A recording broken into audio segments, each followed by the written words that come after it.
Daniel had not always been the kind of man who sat in lonely diners with his heart in pieces. Years earlier, he had met Emma on a crowded train, her arms full of books, her laughter spilling into the air like sunlight. She wasn't impressed by his wealth or influence. In fact, she had no idea who he was. She only knew the version of Daniel who smiled shyly, who carried her bags, who looked at her as if she had arrived to save him from his own ambition. And in a way, she had. Their early years were full of warmth, late-night talks, spontaneous trips, shared dreams, and gentle touches that made even the coldest seasons feel like summer. But as his empire grew, so did the cracks. The man who once made time for small joys became consumed by deadlines, boardrooms, and obligations. And the woman who once waited for him with soft patience grew weary of being invisible. The distance between them did not happen suddenly. It crept in quietly, like fog over calm water. Missed dinners became weeks of separation. Conversations became exchanges of logistics. Smiles became polite gestures. Love became a memory. And tonight, Daniel believed the memory had run out. He believed he had failed beyond repair. In the diner, he took a shaky breath and picked up the pen. The place smelled of coffee, burnt toast, and rain-soaked air from the storm outside. A TV murmured faint news, and a couple laughed quietly in the booth across the room. Laughter he once knew, but no longer felt. He glanced at the papers again, and a hollow ache crawled up his chest. This was supposed to bring clarity. Instead, it felt like burying someone still breathing. Just then, the waitress approached. She looked exhausted, her apron stained from a long shift, her hair tied back hastily, her eyes red, not from the steam of the kitchen, but from something deeper. She gently placed his refill of coffee on the table and noticed the papers. Her breath caught, and for a moment she simply stared, not at the wealth implied by the leather folder or the expensive watch he wore, but at the quiet devastation on his face. Something about her expression made Daniel pause. She carried a sadness he didn't understand, but it felt familiar in its own way. She swallowed hard, pushed back a strand of hair, and whispered something that sliced through the fog inside him. Don't end something just because you're hurting today. Some people never get a chance to fix anything tomorrow. The words were barely audible, but they hit him like thunder. He looked up, stunned, and for a long moment he couldn't speak. She continued wiping the table as if nothing had happened, but he noticed how her hands trembled. The whisper wasn't advice. It was confession. For the first time in months, something inside him shifted. Daniel watched her move away, her shoulders heavy beneath the dim lights. He wondered what loss had carved such wisdom into her voice. He wondered why she cared. He wondered why he suddenly couldn't lift the pen. He leaned back, closed his eyes, and let the whisper unravel parts of his memory he had buried under meetings and mergers. He remembered Emma waiting for him at the airport long after midnight, with tired eyes and a relieved smile. He remembered her leaving handwritten notes in his suitcase, reminding him to eat, to rest, to come home safe. He remembered her warming cold dinners again and again, hoping he'd make it home in time. He remembered her laughter the first time they painted their house.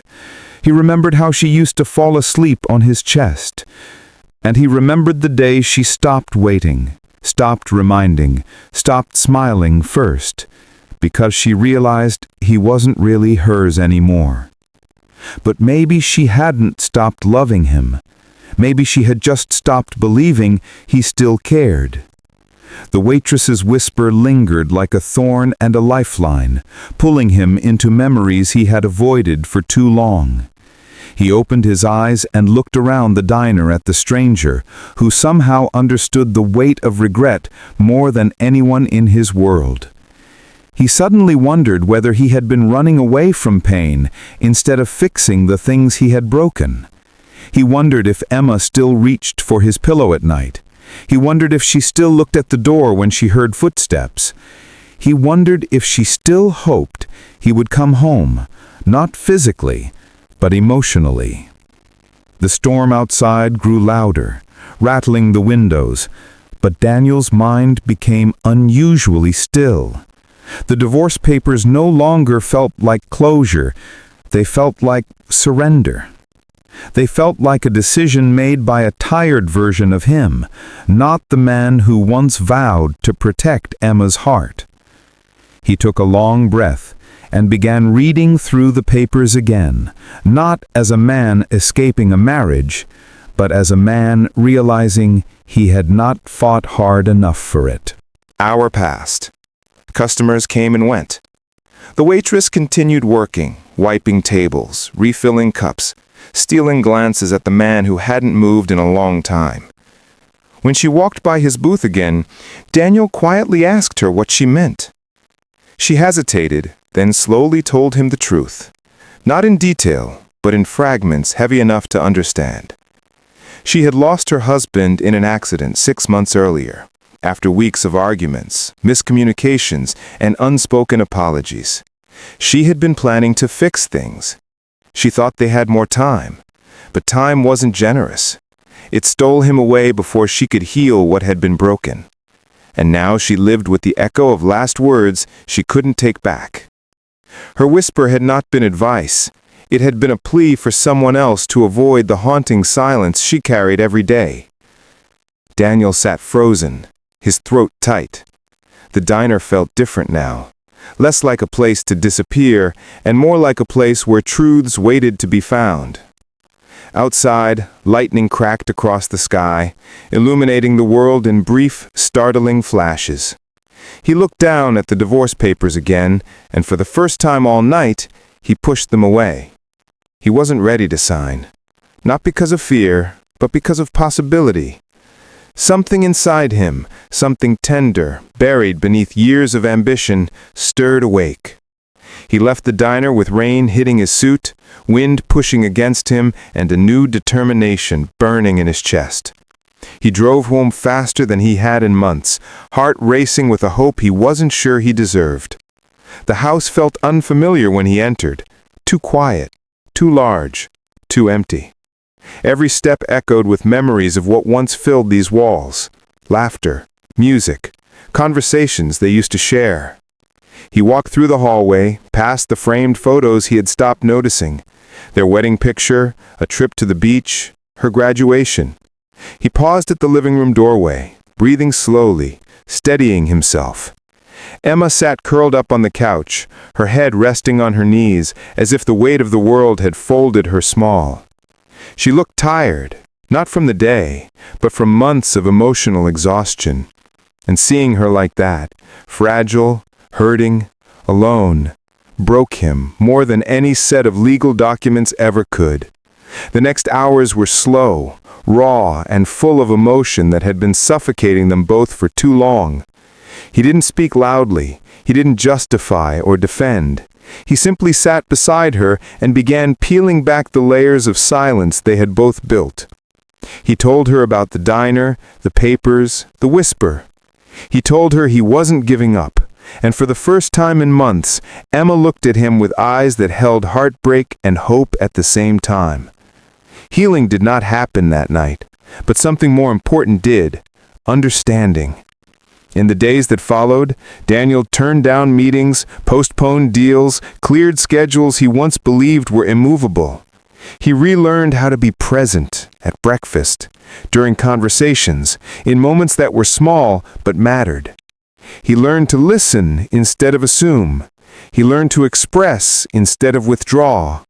And Emma, seeing the effort she thought would never come, slowly opened the door to the version of him she once fell in love with.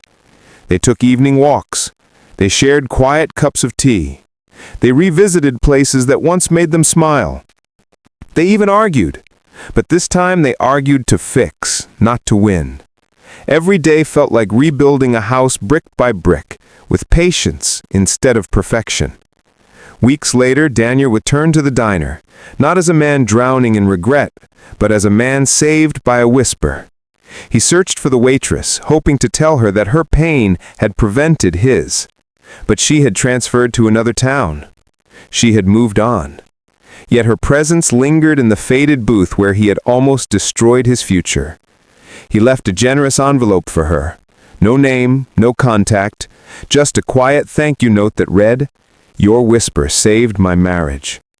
May life give you another chance at the love you deserved." He walked out of the diner into a bright, forgiving morning. Life had storms, but it also had people who appeared at the exact moment we needed their light.